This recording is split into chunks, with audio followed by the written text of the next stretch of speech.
Morning guys, James here from Sunseeker Southampton. I'm down at the shipyards today at the Sunseeker Showcase.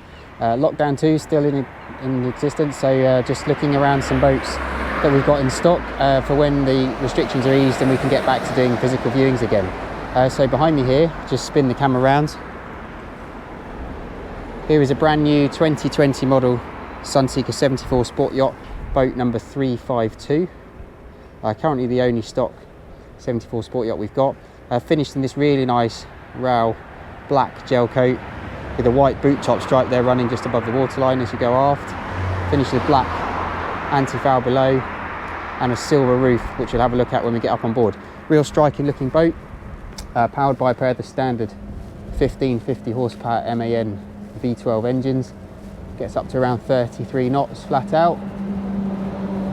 Great looking boat. These sort of sport yacht hybrids are a mixture of a flybridge and still that great sleek sexy Predator look. So it's the same hull, machinery, cabin layouts that you get on a Predator, just with a small flybridge. We sort of equate it to the equivalent of a 55 foot ish flybridge up top, so you get the benefit of a little opening sunroof over the lower helm and still get those real sleek looks for somebody that wants more of a convertible sports car, if you like, rather than an out and out yacht that we offer in the flybridge range at this size.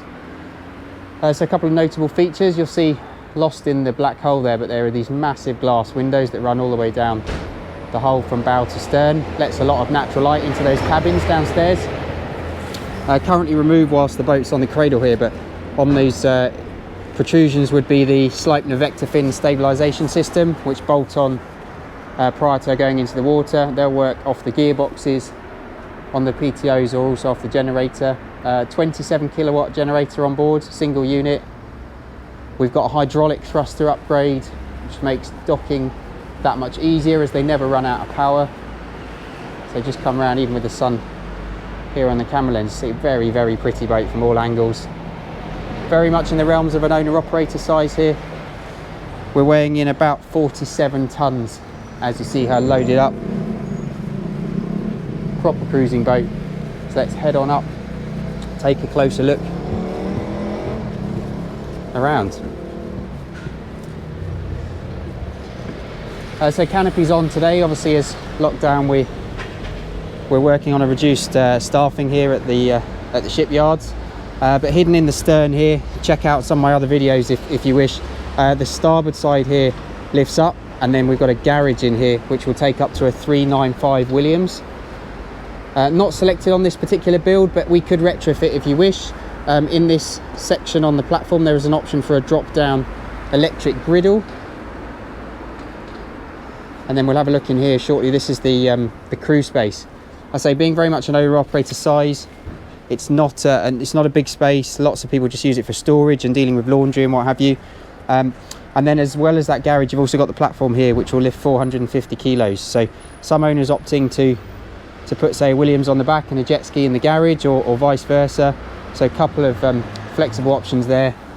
Platinum Mediterranean package, so we've got things like secondary cleats here on the back. We've got some little additional cleats there for the tender when it's dropped in the water. Obviously you can see with the canopies up here, it's very usable as a boat all year round. Obviously with a sun pad hidden underneath there, so out in the Mediterranean,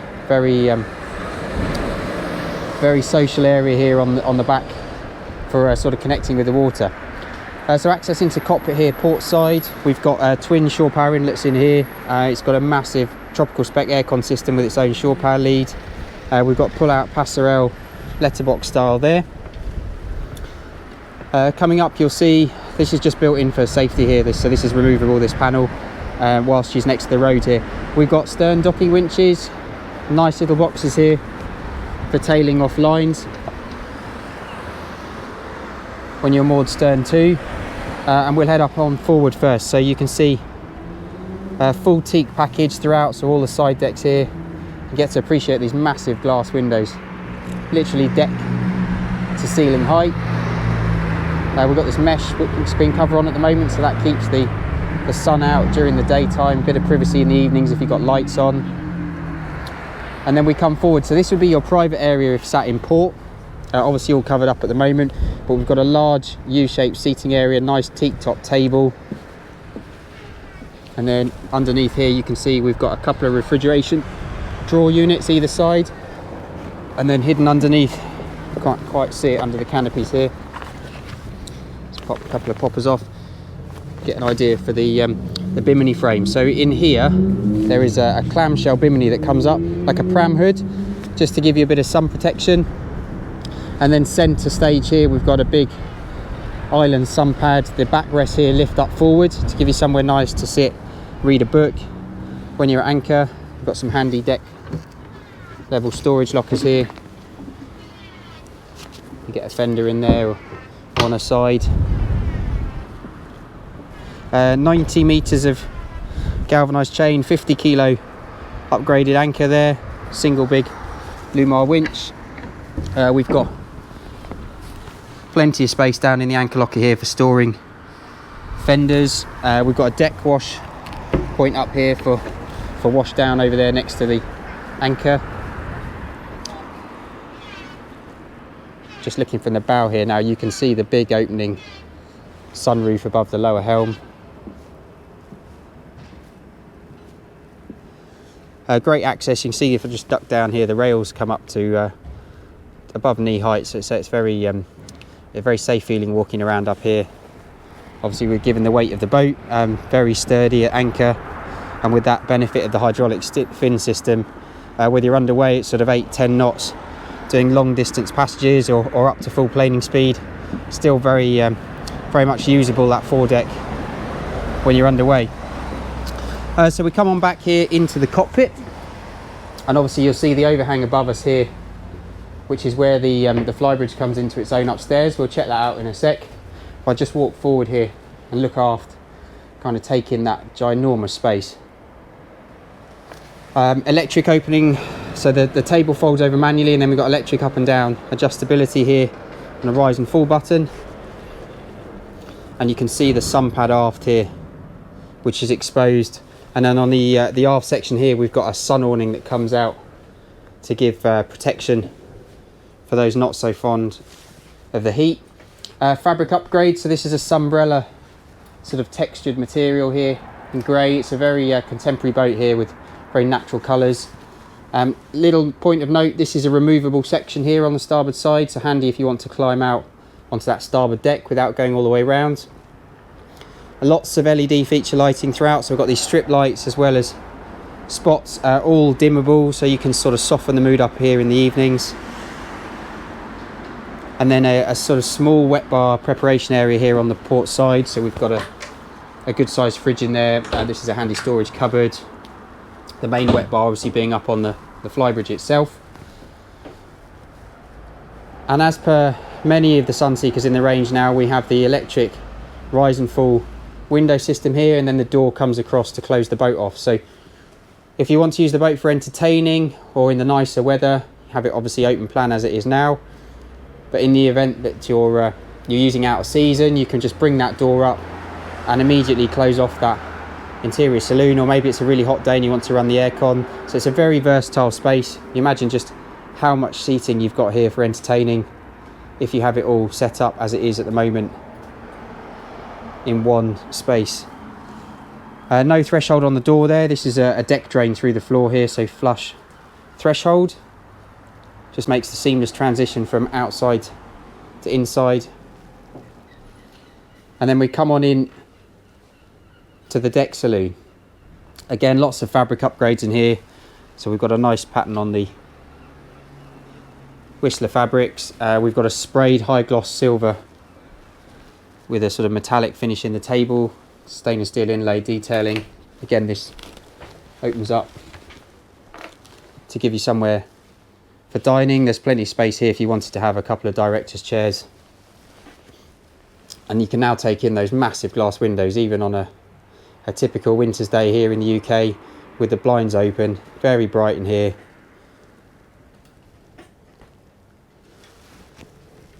Then port side, we've got storage cupboards below, and then above you see the TV's currently out on display. So that's a 55-inch Samsung LED TV. We're linked into a full Sonos system, so we've got a Sonos soundbar up in the ceiling here with a built-in subwoofer system. And then it runs a full Sonos zoning system throughout the boat. So cabins, exterior, we're running Sonance speakers through the Sonos Connect.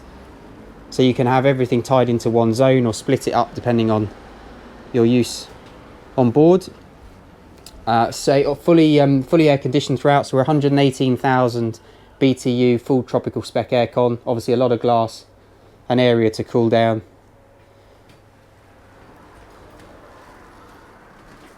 Just taking in all the various colours on the boat. So we've got the dark wood here is a Venge wood, which is the main detail through the boat here in a satin finish. And then we've got a silver oak Cadorian hardwood floor here. Down below, it'd be easy enough to have a runner across the floor here if you wish. Little details, things like the 4 smoke mirror panels there, just adding to the feeling of luxury. Then we've got a pair of Besenzoni Italian captain and co-pilot seats. They're adjustable up and down. They've got a nice little footrest underneath. And if we just sit her up at the helm, kind of take in how it feels to be sat at the bridge. So we've got that mesh cover over the screen at the moment, but you can kind of get a feel for. I've got a sea trial video on my channel if you check out what one of these is like underway. But equipment wise, so we've got a premium pack from Simrad on board. So we've got 2 19-inch colour multifunction displays, a rudder angle indicator, autopilot heading controls, remote buttons for screens, VHF, AIS, 64 nautical mile halo pulse radar system. You can see up here on the starboard side the proportional bow and stern thruster controls. So these are really nice docking. The more you push the stick, the more power you get. And then you've got the function for station holder here as well that will lock it off on a pontoon, giving you power continuously while you sort your lines out. And then of course the proprietary fly-by-wire throttle controls. So these are very simple to use. You can go down onto one lever when you're underway, and then MAN's bonding displays here to give you temperatures and pressures and what have you on the engines. Sunseeker CM8 monitoring panel here, so this does things like alarm systems, tankages, voltages. Talking of tanks, we've got 4,800 litres of fuel on board. Gives us a good range of around 400-ish miles. It varies. If we're sort of running at 11 knots, which I would say is a good displacement speed, we're burning about 134 litres an hour. Gives us a range of about 430 miles. Bring that up to a cruising speed, maybe 21 knots, which is then up on the plane, and we're burning about 244 litres an hour at that. So drops the range down to about 370 miles, obviously covering a lot of ground quite quickly. And really a planing hull like this is where she's most comfortable at that sort of speed.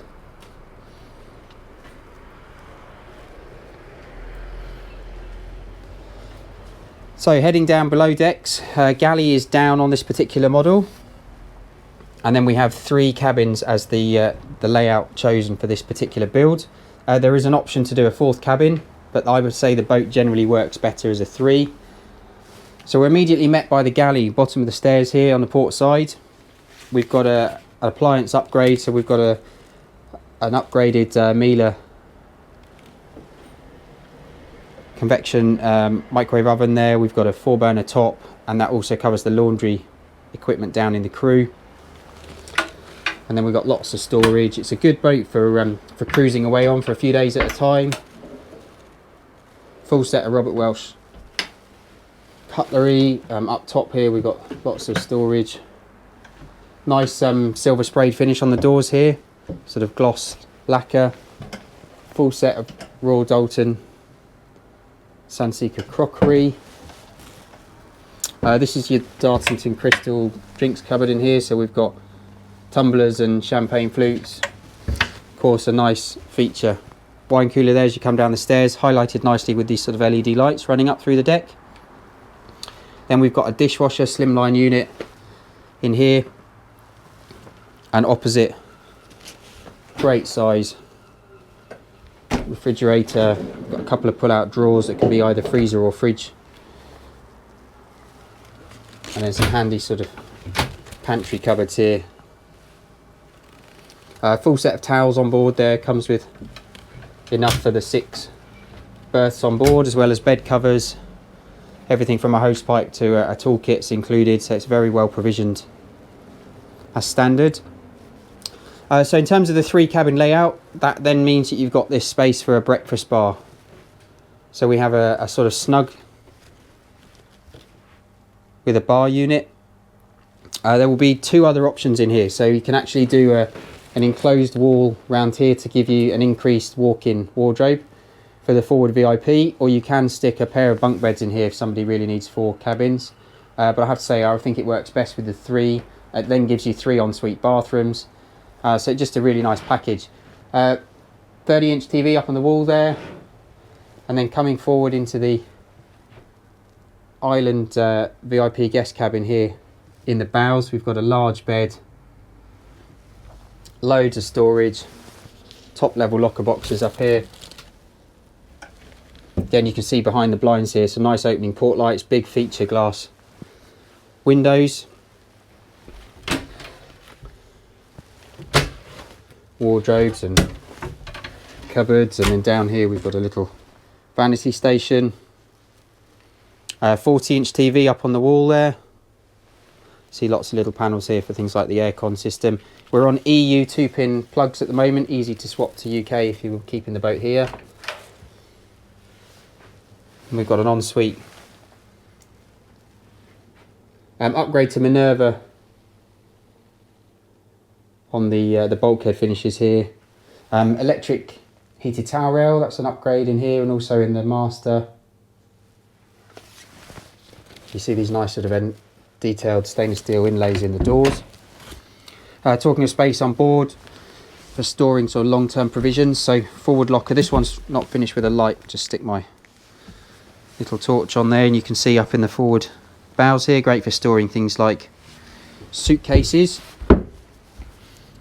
And then down in the midships here, we've got a waste tank in this one.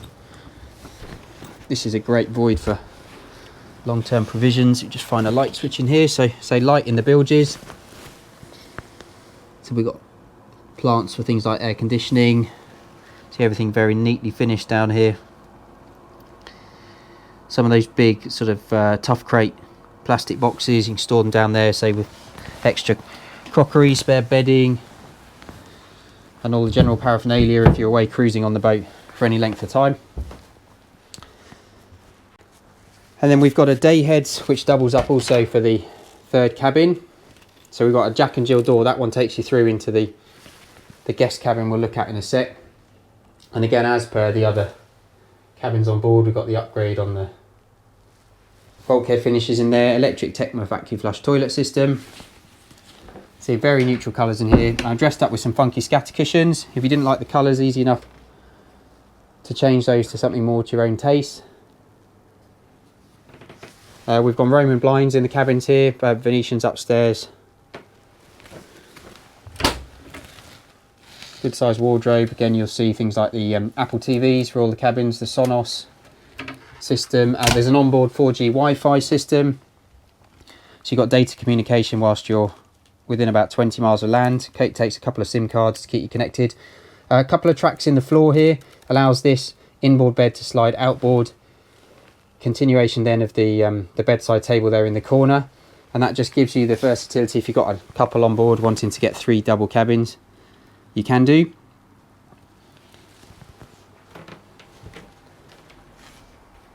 And then we step down to the midships master.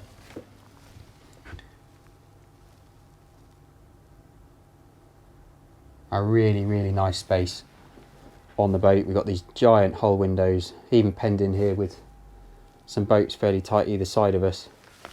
You get a feel for just how wide the cabin is. Obviously boat is about 5.38 metres beam, so it's a wide hull to begin with. We've got a nice vanity station here on the starboard side, detailing things like the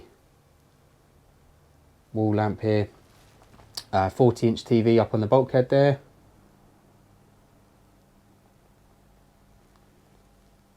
And then over on the port side we've got the breakfast bar with the 2 seats. Nice place to sit and have a coffee in the morning or catch up on a bit of work with a laptop. Loads of power points everywhere. So again, storage underneath the stairs here. We've effectively got a walk-in closet, so we've got a nice full height hanging rail, a couple of little handy storage cupboards.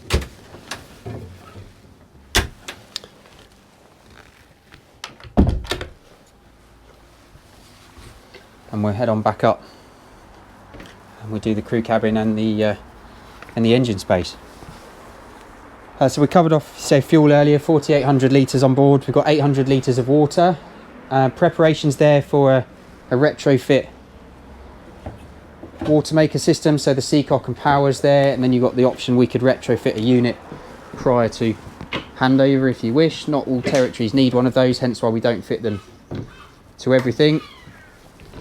And we go in through the floor here in the cockpit sole,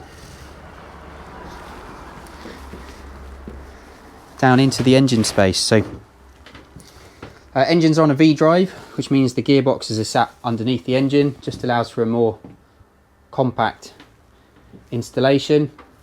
I say 12V MAN 1550 horsepower engines a piece, and everything's lovely laid out, easy to get your head round, even for those not lots of experience. You can see here individually labelled breakers, both for AC and DC systems here on the bulkheads. We've got power packs for thruster systems, say the passerelle, trim tab systems, electric charging. Generators tucked down the back here, starboard side. See all the hydraulic systems in the stern there for the autopilot, rudder control and what have you. Very nicely done. Lots of sound insulation, the silver reflective tape you see here, just to keep the noise suppression to a minimum, and also reflects the heat quite well. Some practical touches, things like the water strainers underneath the cover here, so easy for daily checks. If you fancy a bit of bling, you can actually change all the rocker covers here for chrome. Look quite nice if you're into detailing engines and what have you. We've got a handy storage cradle here up above the port engine, just somewhere useful to keep bits and pieces. If you had your water maker, generally that's where it would fit, up there as well.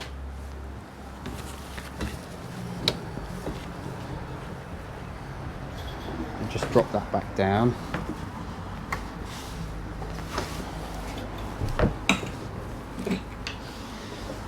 And then check out the crew cabin, last part of the boat.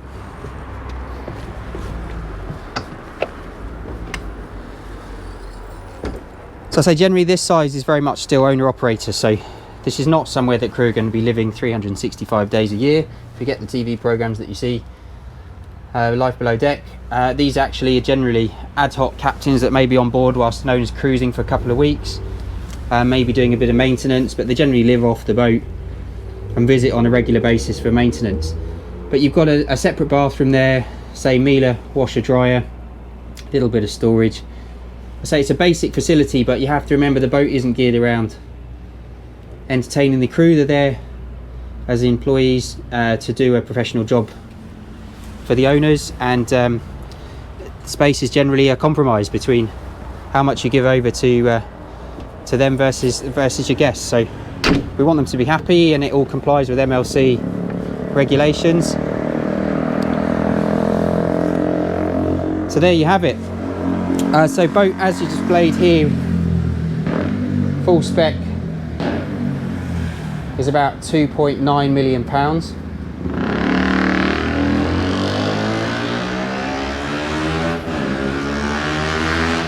Excuse the motorbike in the background.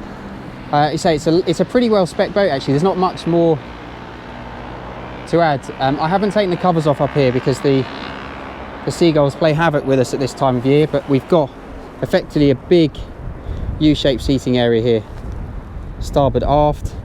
The port area here, so the table drops down and that can fill into a big sun pad, which makes a nice area next to the port helm here. Just from the helm, whilst we talk about it, you look over the side, from a visibility point of view, you can see all the way from bow to stern. If you look down through the stairs there, imagine without the covers on, you can see the tip of the bathing platform back there. So mooring stern too, you've got full visibility. and repeated, much the same as what we got downstairs, only smaller. So two 12-inch navigation screens, say rudder angle indicator, things like throttles, thruster controls over on the port side there. It's all mirror image. We'll talk to an iPad as well, so you can do all your passage planning at home and input it straight into the nav when you arrive at the boat. Lovely little detail on these Besons-only chairs. Try and come in to get a feel for that carbon fibre weave there. And then in the aft port quarter here is the option upgrade on the wet bar package. So we've got a sink, there's a griddle, this one's a top loading cool box,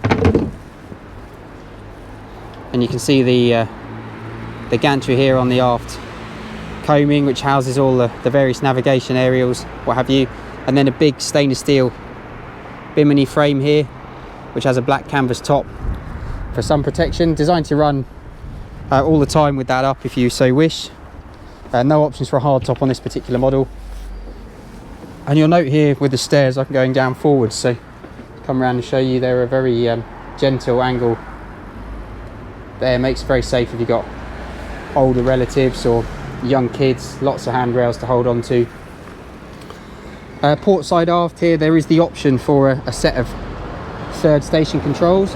Tend not to fit those on stock boats these days, just as there's so many options out there for remote control, the yacht controllers and the various other systems on the market. Really there's no desperate need for a fixed control, depending on what it is you need that for, captain or owner operator use.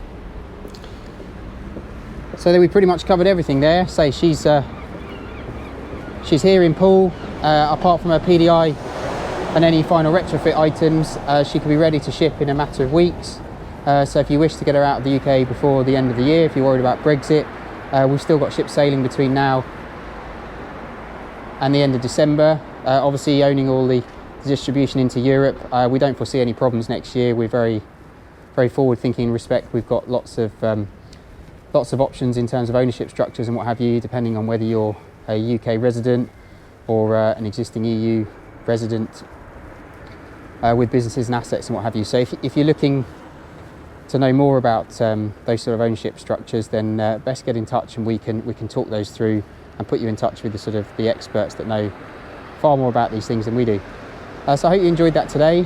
It's pretty thorough, just to go through start to finish everything on the boat. If you'd like any further information, say it's james@sunseekersouthampton.com is my email, or mobiles +44 7747 686 587. I've also got some other tours coming up over the next few days, so check out my channel for updates as and when they become available. We look forward to hearing from you soon.